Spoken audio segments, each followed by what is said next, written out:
sometimes. Oh, you were? Yeah. Do it with that hand. I wasn't looking there. I gotta lower it with this hand. God, you suck. I'm multitasking. You suck. I'm an engineer over here.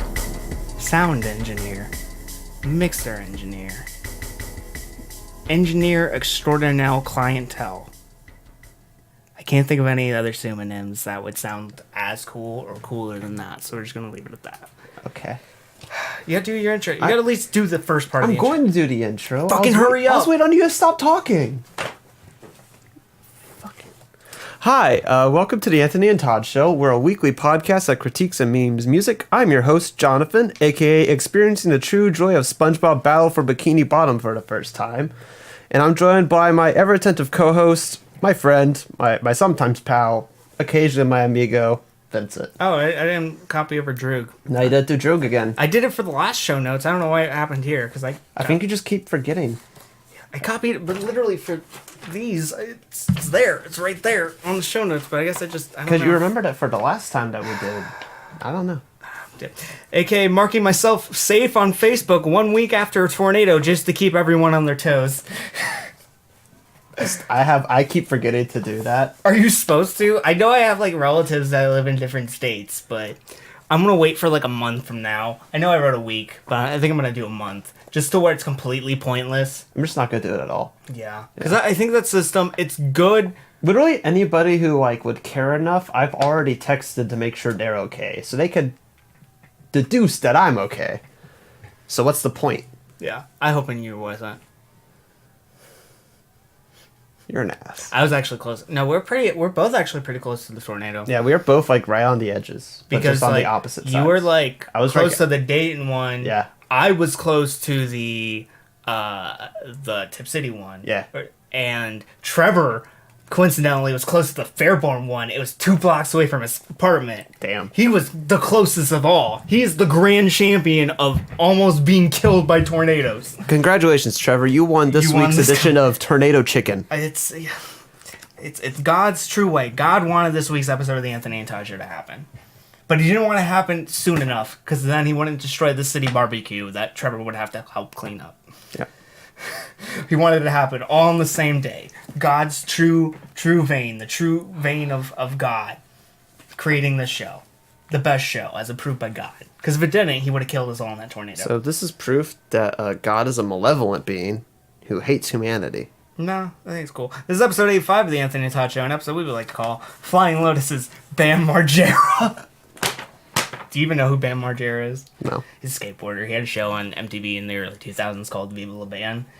It was like a reality show where they would just essentially just do stupid... It's like Jackass. It's because Bam Margera is part of Jackass, and it's essentially just a spin-off. It was actually pretty funny. Wow, this might be my least favorite episode title of all time. It's actually... Viva La Band was a great show. I'm not hearing your shit. You didn't think SpongeBob Battle for Bikini Bottom was a true art until you started playing it. I never played it. How could I have any opinions on it if I never played it? But you were dissing it. I wasn't dissing it. When did I diss it? Before. You told Max that this is Vincent shit and don't make fun of me for it because you just had SpongeBob in there. Well, yeah, she was making fun of me for it. It was yours. I didn't say. All I said was, "This is Vincent's. I got everything from him." Sly dissing me. Today we're going over... Look, I can just not slyly diss you. I can just to your face diss you. Well, you do all the time anyways. Yeah, 'cause you're stupid. First, we're going to go through Los Angeles producer Flying Lotus's Fire theme concept album, Flamagra. Flamagra? Viagra. Fuck you. Manhattan rock band Interpol gets a little bit more rough and catchy on their new EP, A Fine Mess. Electronic artist Truise. I keep on wanting to saying Tom Cruise. Truise. You keep on saying Truise, and I want to punch you in the face. Takes us through a synthetic landscape on Persuasion system, and Logic just does something on Confessions of a Dangerous Mind. He does something, I have no idea what it is. It's bad, whatever it was. Before we start, today's intro demo, shitty music theme song thingy is called Jonathan Can Eat My Butthole. It's called Nights, but I just changed it last minute to Jonathan Can Eat My Butthole because he's being a little sad boy over here. And, yeah. So, without further ado, I think it's time for us to get the Flamagra. That's what it is. That's what it... Flamagra? Flamagra. All I know is it sounds like a medicine you would take if it burns and you pee. Yeah. So Flying Lotus is Flamagra. Flamagra. Right? That's one way to break it down, right? Flamagra? Flamagra. Maybe. Or Flamagra. Flaw. Maybe it's like Magra would make sense because he does a lot of like feigns based on like Eastern words and feigns, so like Kamagra. Yeah. So, Flamagra. Flying Lotus is a Los Angeles producer, founder of Brain Feeder Records. He's mostly known for his last 3 studio albums, Cosmogramma? I can't pronounce words. Until the Quiet Comes, which I can actually pronounce in 2012. And You're Dead in 2014, which was a terrific album that makes electronica and jazz. Sadly, was not true. Do you want him to die? No, I was talking about you. Oh. Yeah. But I was talking about your, so it would imply it would be you.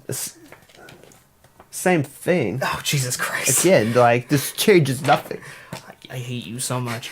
You're Dead was his last record in 2014. It was a great album. Hit Never Catch Me with Kendrick Lamar. That was actually nominated for a Grammy for Best Electronic Dance Recording, and I think it deserved it, even though it's jazz more than anything else. It deserved some form of an award. Yeah. And this new album, Flamagra, I'm gonna keep on calling it that,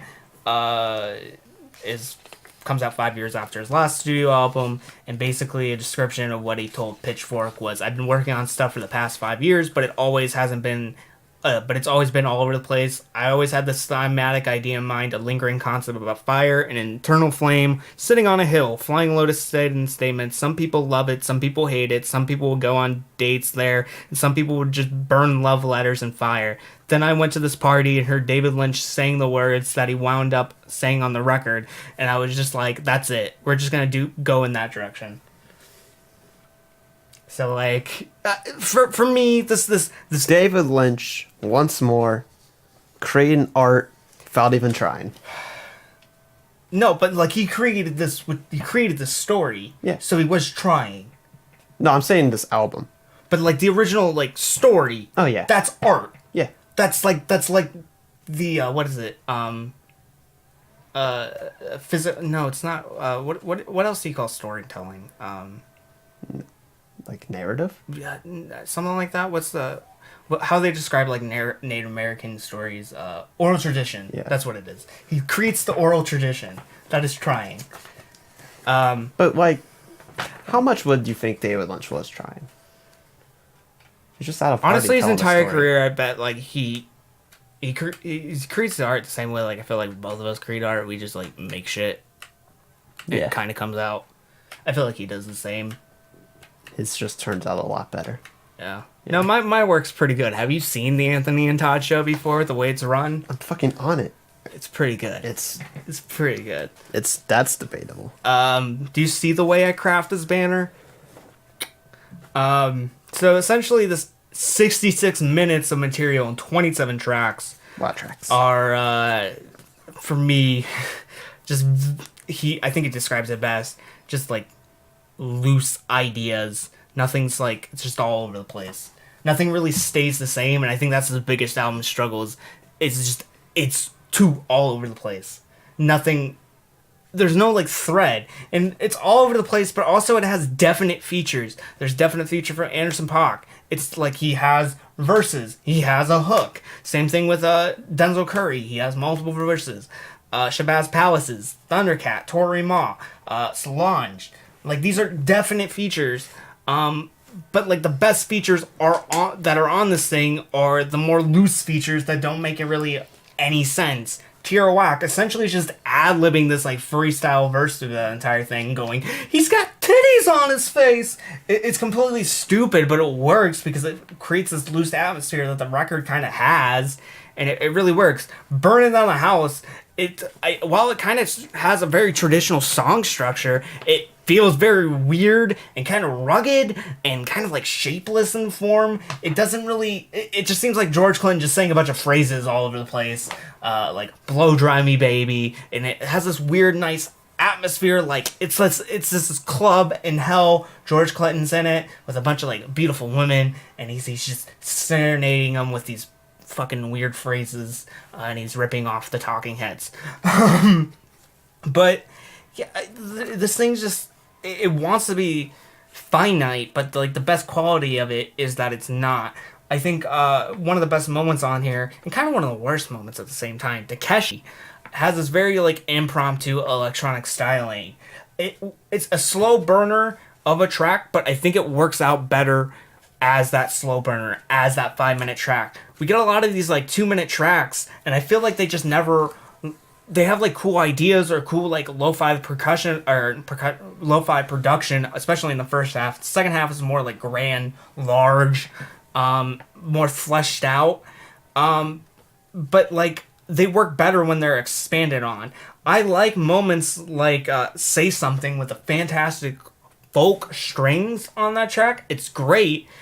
It's only around for 1:30, but I think it works. But I wish there was more to it. Or at least that it was better wrapped around tracks that more fit it. I think the moment "Thank You, Malcolm" is a beautiful ode to Mac Miller. It has more production I remember on Cosmogramma. Call My Grandma.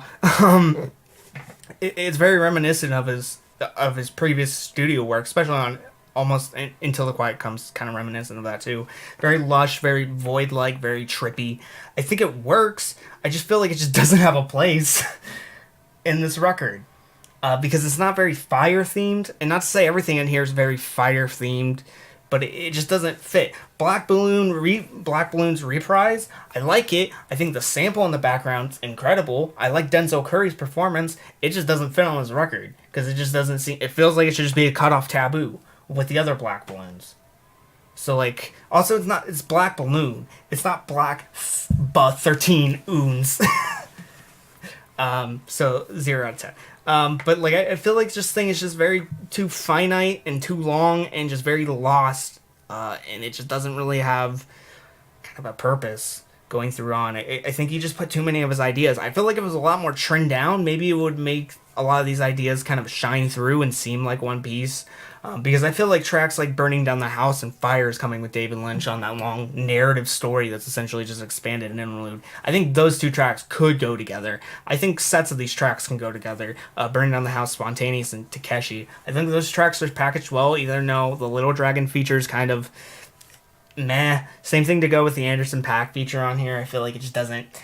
It feels very repetitive, even though it has a traditional song structure. I feel like if it was even like loose or like thrown out, just like bits of a verse kind of scattered after a track, it would have been a lot more interesting. I like the Thundercat feature on here, but it isn't anything new that these two haven't collaborated on before. I like that pairing of Thundercat and Flying Lotus. I like the camaraderie that they show on the track, but it isn't anything new to hear. And Solange is kind of... She's at a point of the album where I'm so burnt out that it just feels just kind of lost.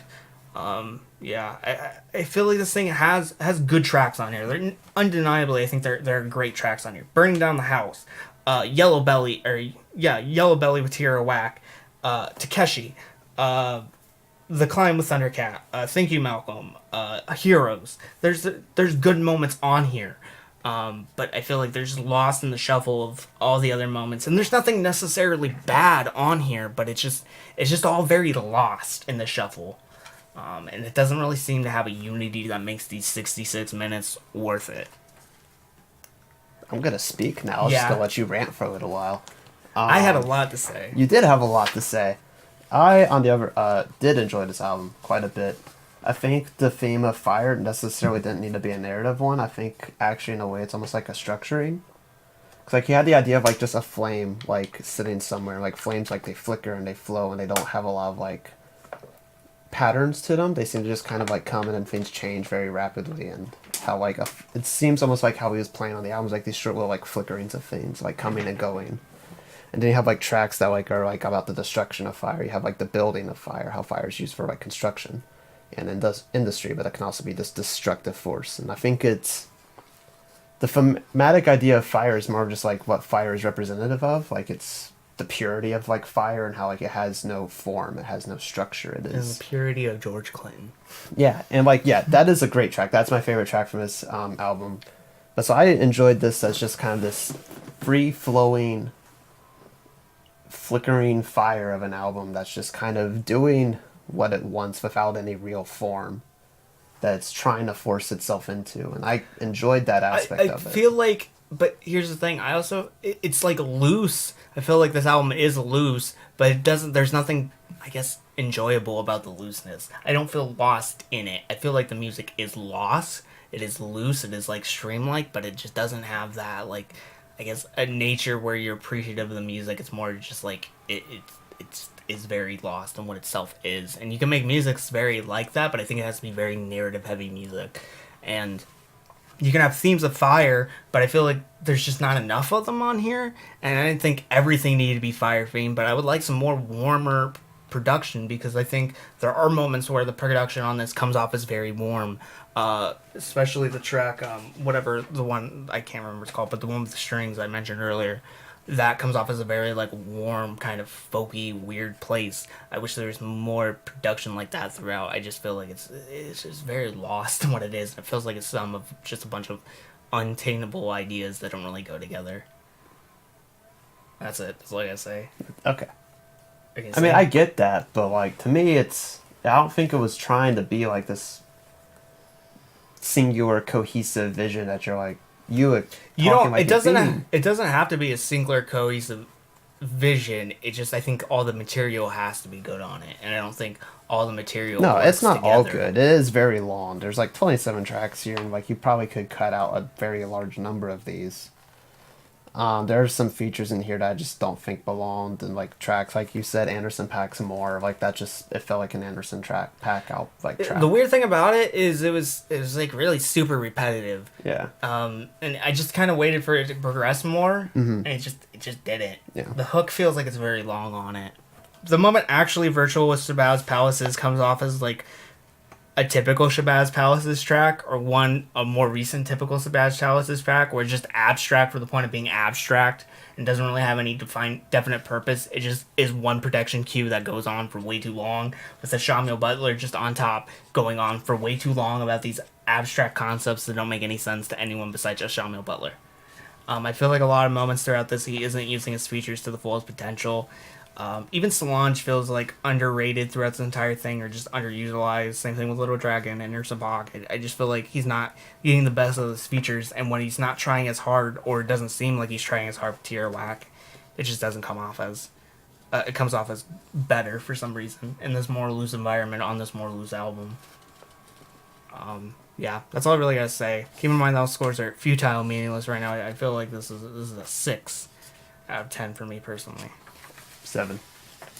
Oh, not 7.5? Nah, I gave up on doing only half scores. You gave up on that bit? I gave up on that bit literally after the first day of doing that bit. You're not dedicated to your bits. No, I'm not. The only bit I am dedicated to is Jack White being easy to beat up. What does that sound like? Please don't beat me up. You know, well, who else is easy to beat up? Interpol. Because there's only 3 of them, and I bet they're pretty old. I bet we can take them 2 on 3. Maybe. Or I would just run away, and then you would be beaten up by 3 guys. Or if you had a Roman candle. Roman candle. I have Roman candle. Oh, there's enough Roman candles I can shoot all 3 of them. Oh, nice. That's good. Because there's Can usually... I have one? That'd be fun. No. Oh. I shot the face, yeah. Because there's like usually like 4 shots in a Roman candle. No, I want to shoot someone with No, so like I would shoot 1, 2, 3, 4, and then I'd be safe. Time to get into a review. Interpol's A Fine Mess. Interpol was a Manhattan rock band, now a trio. Usually it was formerly it was a quartet. Or no, not quartet, quintet. Featuring Paul Banks as frontman, Daniel Kessler as lead guitar, and Sam Ferragno, Lou Ferrigno. The Hulk. The Hulk. Sam Ferragno on We had drums. the Hulk on drums. Yeah. They're the cool dabbing Hulk from Endgame on drums. They're essentially, they came up in the New York indie music scene in the early 2000s, in the post-punk revival era, kind of alongside the Strokes and acts like LCD Sound Steam. Not all of them in this kind of like post-punk sound, but definitely in that same New York era. Anytime we bring up Interpol, Trevor brings up the book that he read about New York music, and he always brings up that photo of James Murphy playing basketball, and it's really sweaty. He's like super sweaty. because they used to feed him acid. And they liked him more after they fed him acid. That's fair. Because he would loosen up, and then he would play basketball. And there's this one photo Trevor keeps on telling me about, I can't find, and it's just James Murphy being really sweaty. I miss it. I never get to see it. Yep. I may find out what book it is, so I can scan that photo. So I have it for my personal archives. They started in... Very, very, very interested in James Murphy sweating. I think it's very fun. Like, Trevor describes it as the funniest fucking thing in the world, and I want to see it. Have you tried just Googling it? I have. Sweaty James Murphy? I think for the January playlist, I did, because that's when we brought it up last, I think. Did you try James Murphy basketball? Yeah. I tried a bunch of different keywords. I searched for about 15 minutes to find that photo. That's more than I do a lot of things. That's unnecessary dedication. They started in 2002 with their first studio album, Turn on the Bright Lights, and I think where this narrative becomes the most important is their last record in 2018, Marauder, where me and Trevor were not really interested in it because it just seemed like very toned down indie rock or pseudo indie rock. It really didn't have anything. There's some nice moments, like If You Really Love Nothing and Party's Over, where they had gotten some really interesting lyricism, but overall this Marauder character, someone who just kind of felt detached from society, kind of just came off as this really, like, super white, annoying character that was just like, I have anxiety more than, like, actual struggle. Or... Logic? Yeah, essentially. This new record, Fine Mess, actually intrigued me, even though it's just consisting of songs from the Marauder sessions that didn't make the final cut. Because moments like Fine Mess and The Weekend, the singles to this, were very, kind of more rough around the edges. They had that spice, which a lot of the cuts on Fine Mess were missing. It just came off as very catchy, very fun. I think... not perfect lyricism, but more interesting comparative to tracks like If You Really Love Nothing and Party's Over, two of the best written tracks on an album. So I was really excited going into this thing just because I wanted more catchy pop rock with a little bit of more of a jagged, rough flair. And that's kind of what we get on this thing. It's 5 songs, 17 minutes, a traditional sized EP, but I really like this. It's not the greatest thing in the world. I'm not gonna say they outdid themselves on this one, but like it's a huge improvement over what Marauder was. I think the singles Fine Mess and The Weekend are terrific. I think Thrones is a great moment. I think while No Big Deal in real life aren't anything super special, I think they actually have more production flair that was missing, and they do have a catchiness that I feel like a lot of the cuts on Marauder was missing. This isn't a perfect EP by any means, but I do like the material and the direction where it's going, even though it is just cuts. I think the material that they show in this show still shows that Interpol, after all these years, has worth to them. Going over Fine Mess, they're talking about how these two people are both broken, but when combined, they make this fine mess, this great pairing. I like it. I like the intro vocals that have this like weird like frailness to them, very like scratchy. It's just, I like the view of the 80s. Like, it just comes off as, like, really weird, out of place. I like The Weekend talking about, I just think of this, like, nice romantic situation where someone just trudging through the weekend and hopes through the weekend to kind of finally see something. I think Jonathan could relate to that. But he doesn't like anyone, so no, he can't. He's a cold individual. I'm the one who's actually dating someone, Vincent. Yeah, you're a cold individual. Max disappointed in you. You should care more, Jonathan. 2 more. Oh my god. So much more. Thrones is a nice moment talking about how this character is like someone with a crown of thorns type individual, someone who's carrying the weight of something that's not really there, or having this empire that really isn't there. Is more of alluded to that they're just this loser in the end. They're not as big as they hype themselves up to be, and I think it's an interesting moment. Yeah. Yeah. But yeah, two can play this game, jackass. Yeah. Does it feel good? Did you get your punch in? Do you feel better? Nice. Do you feel better now? I feel better. I feel good now. Because you've been acting like you've had a thorn up your butt. I'm just fucking tired. Wake up. We have to do another podcast. I fucking know, but that's Eraserhead. I'll be fucking awake for that shit. Wake up. Wake up! Wake up! Make up to. You want to. Do you have anything to say about this? I don't know. This EP did very little for me, which is why I haven't said much about it. It's pretty bare, basic, like, radio rock. Like, this is shit I've heard on the radio for years. Yeah, I think, like, No Big Deal in Real Life are the two most blander moments on here, but I do like the outros on them because I think they get a little bit more into an area where their instrumentation's a lot more exciting. Yeah. I think the biggest complaint I think is that I think they need to make a lot more of their intros count and make their tracks a lot more tighter. So if they're gonna have like 4-minute tracks, the instrumentation on it needs to be a lot more exciting. Yeah, that's why Fine Mess is such a great track, because you get this wailing. It's very itchy. I need to scratch myself after I listen to that track. But it's also the vocals fit so perfect over that just messiness. Yeah, it's just this EP does just very little for me. It's not. I like it. It's well made, but like again, it's just this is shit I've heard on the radio for years. Probably close to like a decade now. Yeah. Since they've been around for about a decade now. Yeah. Actually, like 2 decades now. Yeah. So it's just it doesn't do anything for me. I tried to listen to this like a lot, and literally the only things of it that stick out is like the parts of it that are like the most like generic. Like I've heard this so many times just because they annoy me by how often I've heard those sounds. Yeah, keep in mind that all scores are meaningless and futile right now. I'm feeling a 7 on this. I actually enjoy it quite a bit. And yeah, I think we're going to leave it at that. I can't think of, my brain's not working. I can't think of a transition. We're just going to go straight into our review for Tom Cruise's Scientology persuasion system. He persuades you to join Scientology in the system that is Scientology. How much do you know? John Travolta. How much do you know about Scientology? Do I know, like, personally? Yeah, how much do you know? I'm curious. Like, are you talking, like, the history of it, or, like, what the belief system I feel like you just know a lot about Scientology. I know it's... So, okay, so... I feel like you've just done a lot of research. Okay, so here's some fun things about Scientology. That's just a cult?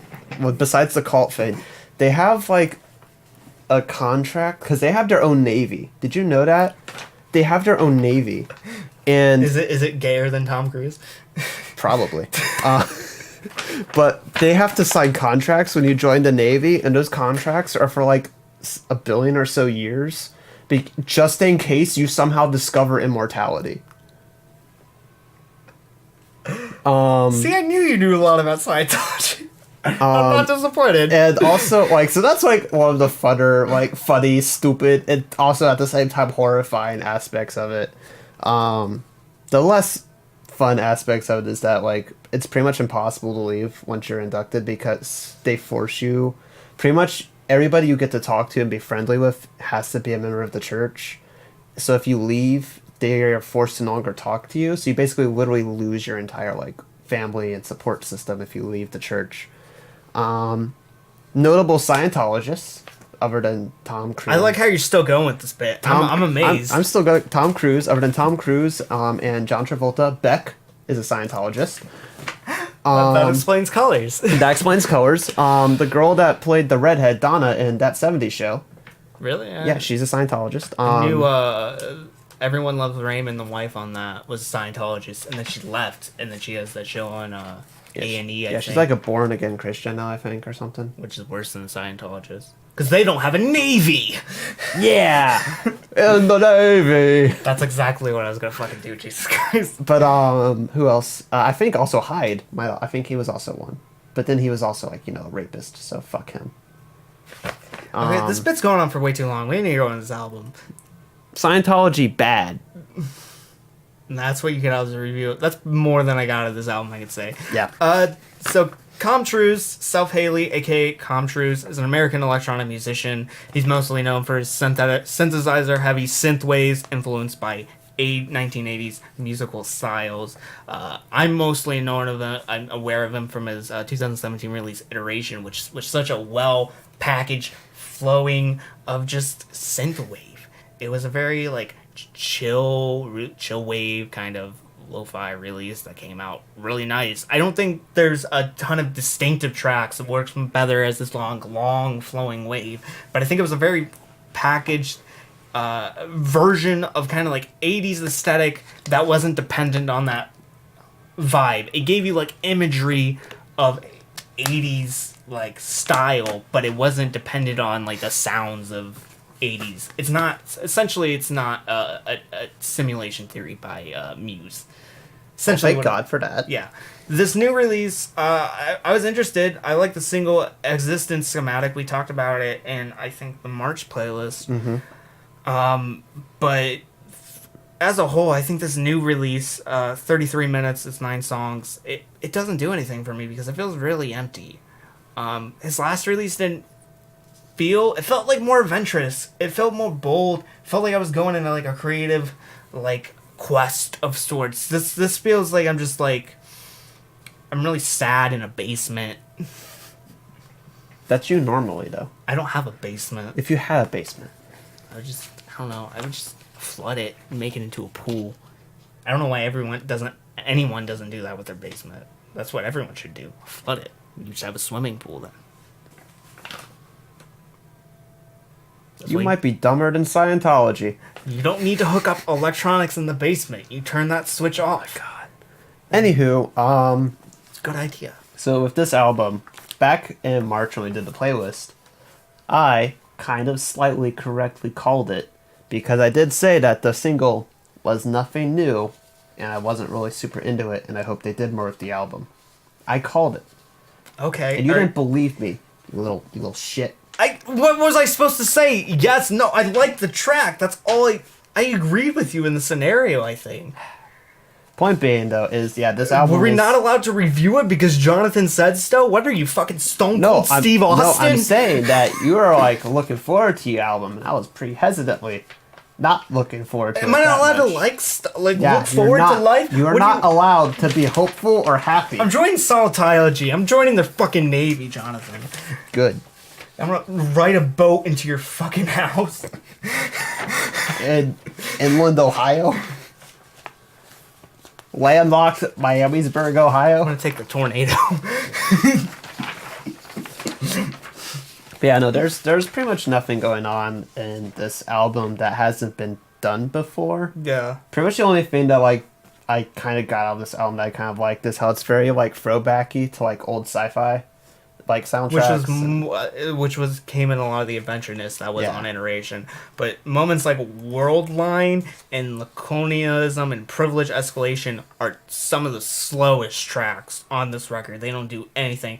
Existence Schematic and Persuasion System are pretty catchy, but I feel like they're just surrounded by a bunch of mess that you don't really get to enjoy, I guess, any of the offerings that this project really gets to have. And it has very few, like, distinctive elements, like, throughout. Like, you have, like, a couple of things, but there's, like, no real elements that's, like, unique to songs that, like, help them stand out from each other. Yeah. I think as a whole, I'm just very disappointed with this. And there's not, like, a whole bunch you can say because I feel like it's more of a similar to Iteration. It was more just as a entire project, like, layout more than just track by track. It's just, It just doesn't flow well. It's very empty, very boring, and just kind of a letdown. There's not a lot really being done right on this.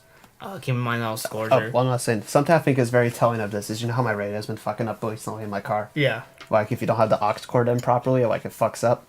I had it in for, like, one of the times I listened to this album, completely fucked up, and I was missing, like, half the song, and I gained nothing differently when I actually put it back to normal. Yeah. Yeah. Keep in mind those scores are meaningless and futile right now. I'm feeling a 4 on this. I just didn't like it. It was disappointing. I want to do 4.5 to go back to my joke. Are you gonna continue with the bit? My bit, but I'm not going to because it's just a 4. Okay. That bit's dead. Long live the Jack White bit. God damn it. What does it sound like again? Please don't beat me up. Okay, good. That's the second time we've done that this episode. I know. Just reminding. Do you know who else doesn't want to be beaten up? Logic, because he's a fucking nerd. But you know who could beat up Logic? Me. Jack White and you. Me. And Jack White. As we talked about the last time we reviewed this fucker. Time to get a review of the Logic's Confessions of a Dangerous Mind. He's dangerous. He's gonna. Look, I just want to say. He's gonna hurt. I want to you. say something real fast. Let me get my piece. After listening to Supermarket, I didn't have a lot of hope for this album. Oh, really? Let me finish, Vincent. Okay, this is important. Let me speak. This is why I haven't been talking, because I've had all this build up. This important thing that I have to say. I didn't have a lot of hope for Supermarket, but then when I knew that he was going to be going back to his roots, going back to his rapping stuff, I figured, yeah, maybe we'll have something worthwhile of this. And JK, this album fucking sucks. I hate it so much. Okay, so this album's bad. It's bad. Okay. Let me put it this way.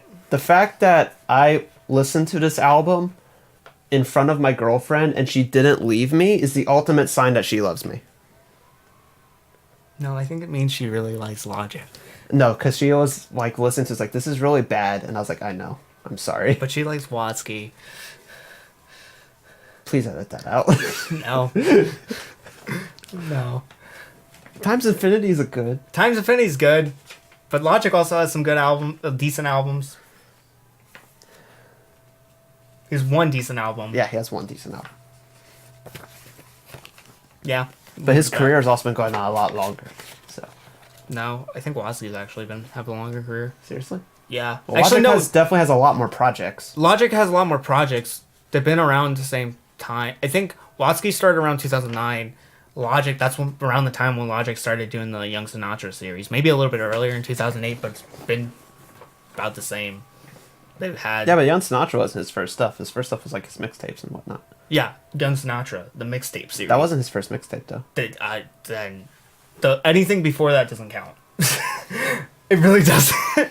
Because that's like more amateurish stuff. That's literally where he's got his first following, though, is from that like first mixtape. But a lot of that stuff for like other artists doesn't really count. If that makes sense. Would you like count the EPs, like the very adolescent EPs of Idols? Yes, because they're Because good. you're fucking a nerd. Look, they're important to the band. Does the band not exist at that point? Do they not exist until they... To Wikipedia, yeah, a lot of times. Do they not exist until they like come out the womb fully formed playing Yeah. brutalism? No, they have to To a get lot of there. people, yes. And that doesn't matter. If their actual starting point, and they've releasing projects before. Okay, this is then- not the thing we should be debating about. Okay? Look, I don't want to talk about this album. Logic's a Maryland rapper. Why'd you have pause? Oh, that's on the video. Oh, okay. I don't want to watch the stream. Oh, okay, fair enough. I want to make the stream happen. Oh. I thought you might have fucked up something again. No. You did with the camera. Logic's Maryland rapper.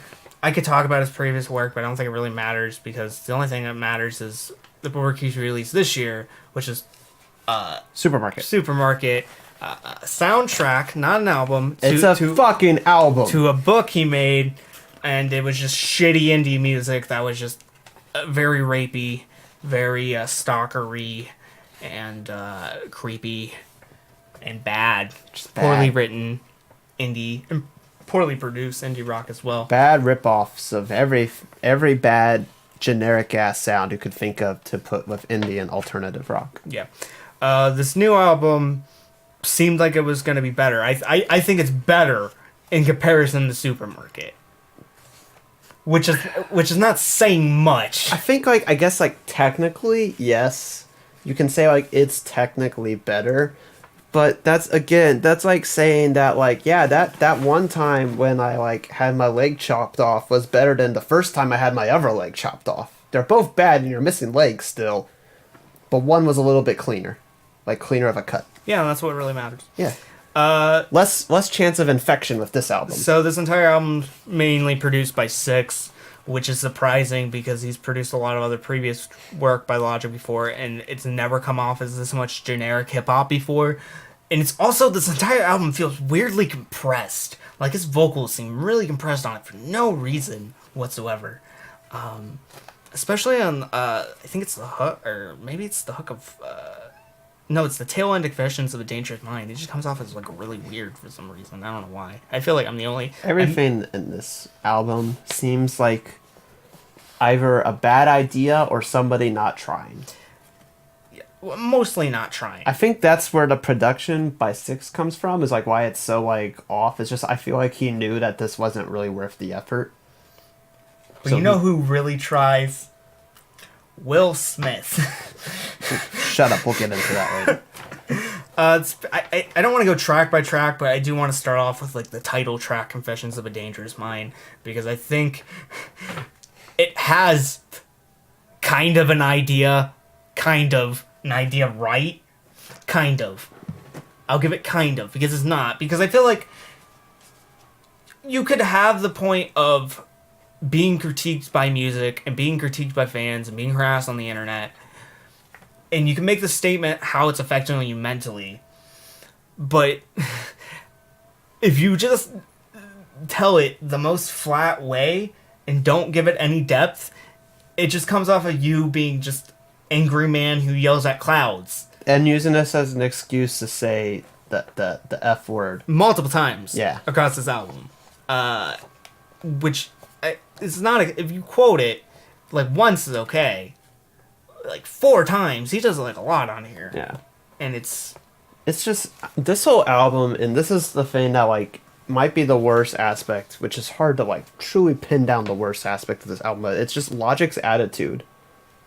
Like, across this whole project, he seems just whiny and bitter about nothing. Well, I think he's either whiny or bitter or he's just stupid. Yeah. And, like, the stupid is... I find the stupid moments on here are actually...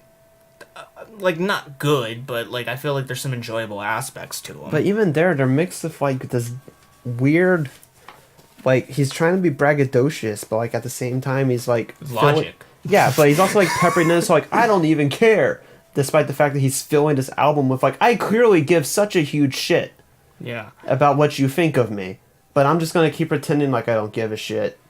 And it's just... He's just... The main problem with the Confessions of the Dangerous Mind that I have is, like, I feel like you could have... Like, there's an argument you can make there about how you can be affected by criticism, but at the end of the day, you shouldn't care about it because it can affect you monetarily, like, let's say if it's a review, but it's also not your opinion, so you don't need to take it at heart. You should be caring about what you think about yourself. But he doesn't make that argument, and that he seems pretends like he does, but he spends a lot of time talking about how people feel. He talks about, like, so much other fucking shit in the track that's completely pointless. And then I'm like, okay, maybe there's some hope in here. And then we go to Homicide with Eminem, and he's, like, rapping 1,000,000 words a minute, and none of them mean anything. And a lot of them, he's just fucking saying the same line over again, like, repeating it. Not even, like, later on in the album, he'd be like... Just like, don't make Bobby Boy snap! Don't make Bobby Boy snap! Like, just fucking keep saying that and then shit. Eminem comes on, and this is one of the more, I guess, stomachal Eminem verses he's had in a while. I didn't hate it. I didn't think it was good. It reminds me a lot of his Boogie verse that he had on Everything's for Sale. It's not bad, but it's just like he's rapping for no reason. Like, he's just rapping. Money.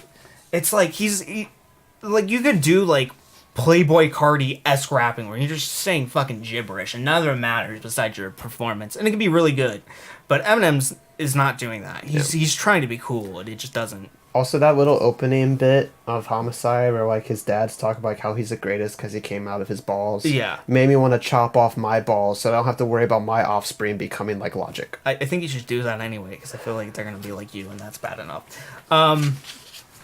His dad, the weird thing about his dad sounds just like him. Yeah. Like, I know, like, you can look like your parents, but I don't sound like I can have mannerisms like my dad, but I don't sound like my dad at all. Like a genetic copy of my dad. No.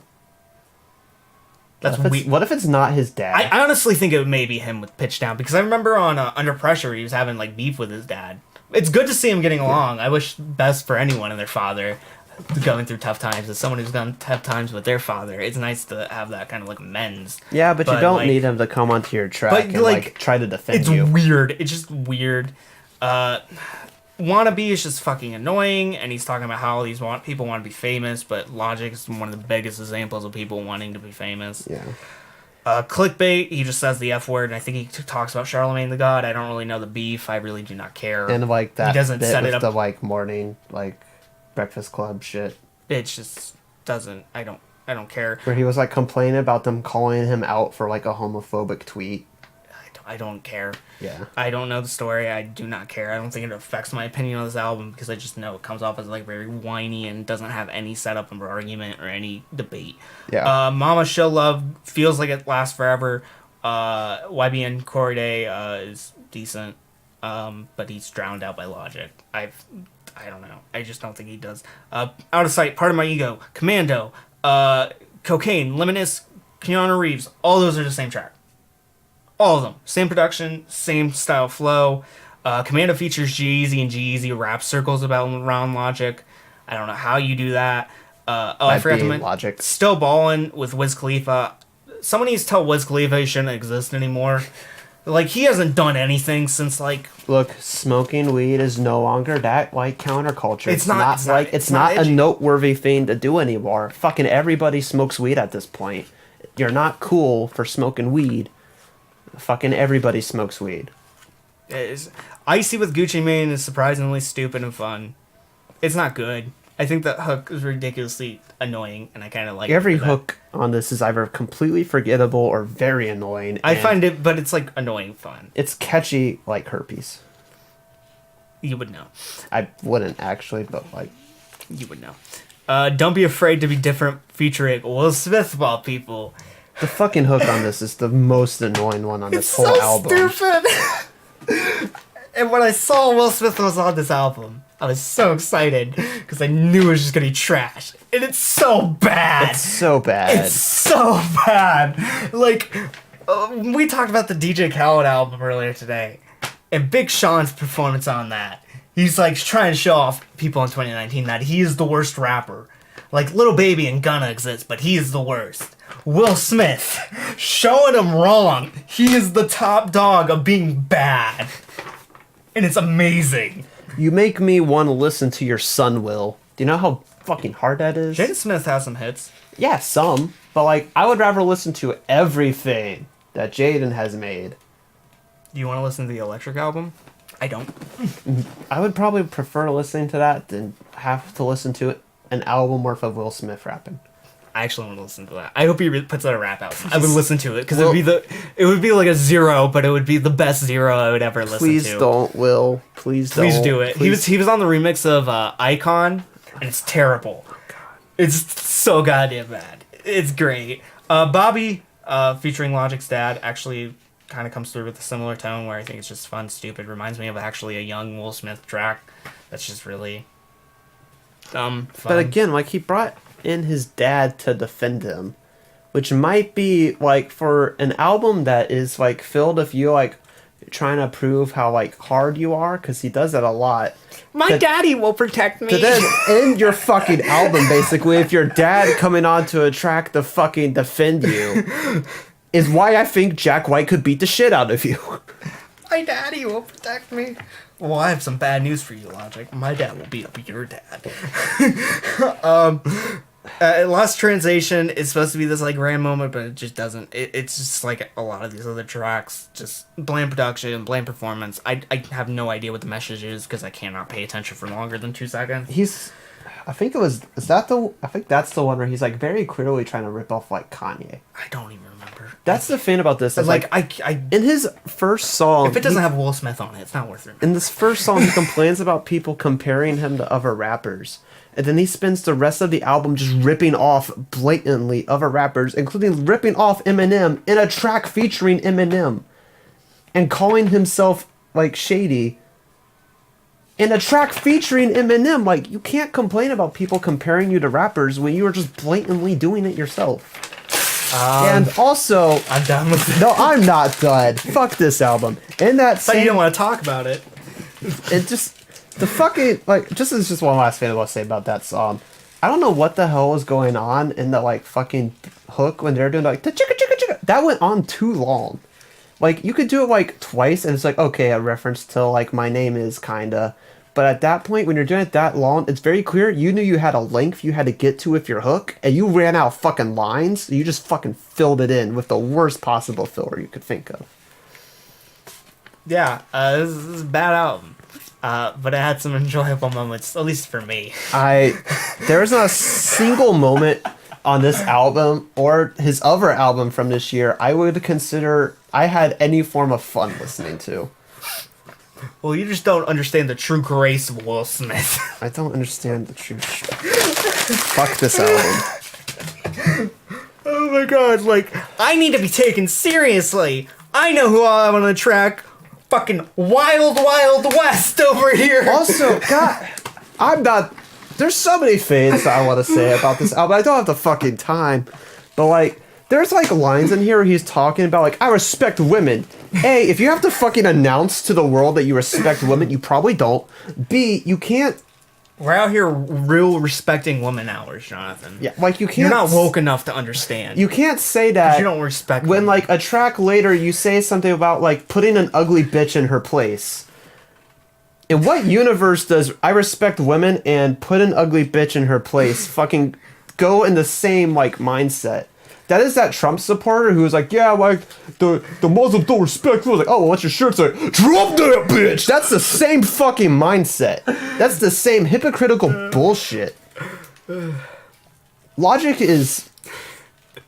My daddy will protect me. Yeah, that's that and Will Smith. I had fun with that album just because of that.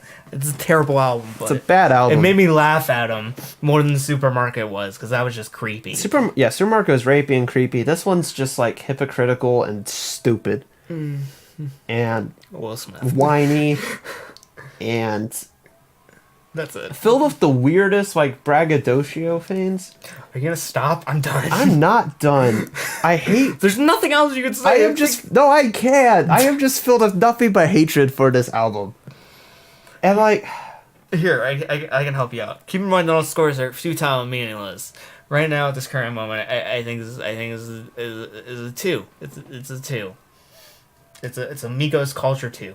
I am giving it a -1 because your Eminem feature, by comparison to you, made me appreciate Eminem, and to make me do that is a sin. And a crime against humanity. I think it's just because you don't have a high enough IQ, because you truly didn't preach the gospel, Will Smith. Look, we can't make Rick and Morty references because he didn't make one this time. I'm pretty sure he did. I don't think so. I can't remember it, but I'm just assuming. Maybe I added in some. I think that's what... I think at this point you just assume. No, I think at this point I just added in...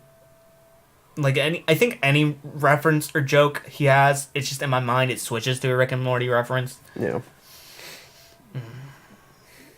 I think you should do a Rick and Morty album, honestly. You know what? It might actually be like shockingly but like his the true most thing, enjoyable album. The true thing that would actually help him out is something, because he's in a weird ass echo chamber right now. What would actually help him out is getting help from someone who's outside of himself, from a producer that he hasn't worked with before, and a voice that he hasn't worked with before, and not just as a feature or producer, but someone who would actually help him critique his own bullshit and curate his own bullshit. Yeah. Because clearly he needs that. And don't be afraid to be different, y'all. And you shouldn't. Unless you're Jonathan, then you should. Yeah, that's this week's episode of Anthony and Todd Show. This is episode 85, an episode we would like to call Flying Lotus's Bam Margera. If you want to keep up with us on the social medias, you can find us at Twitter and Instagram at Anthony and Todd. And you can like us on Facebook also at Anthony and Todd. You can support us monetarily through Patreon at patreon.com/The Anthony and Todd Show, so I can buy a jet ski and then get lost in the river like DJ Khaled. We were talking about it the other day. Have you ever heard of that story? No. DJ Khaled, when he first got his Snapchat, he Snapchatted him getting lost at sea on a jet ski. God damn it. Just like 5 years ago now. Oh, we're talking about today. It just brought me back so nostalgia, just making fun of DJ Khaled. Today was a good day for the memes. If you want to watch our Twitch streams, you can watch our Twitch streams at Twitch TV/The Anthony Todd Show. Make sure you subscribe to the podcast if you're listening to audio forms, whether it's Spotify or Apple Music. Or if you're on YouTube, click that subscribe button and then click the little notify bell next to it so you can get a notification for all our videos. Yeah, that's it. I've been Vincent. I'm Jonathan. And see ya, boys. Stop listening to Logic. See ya, boys. The Nickelback of rap. God damn it.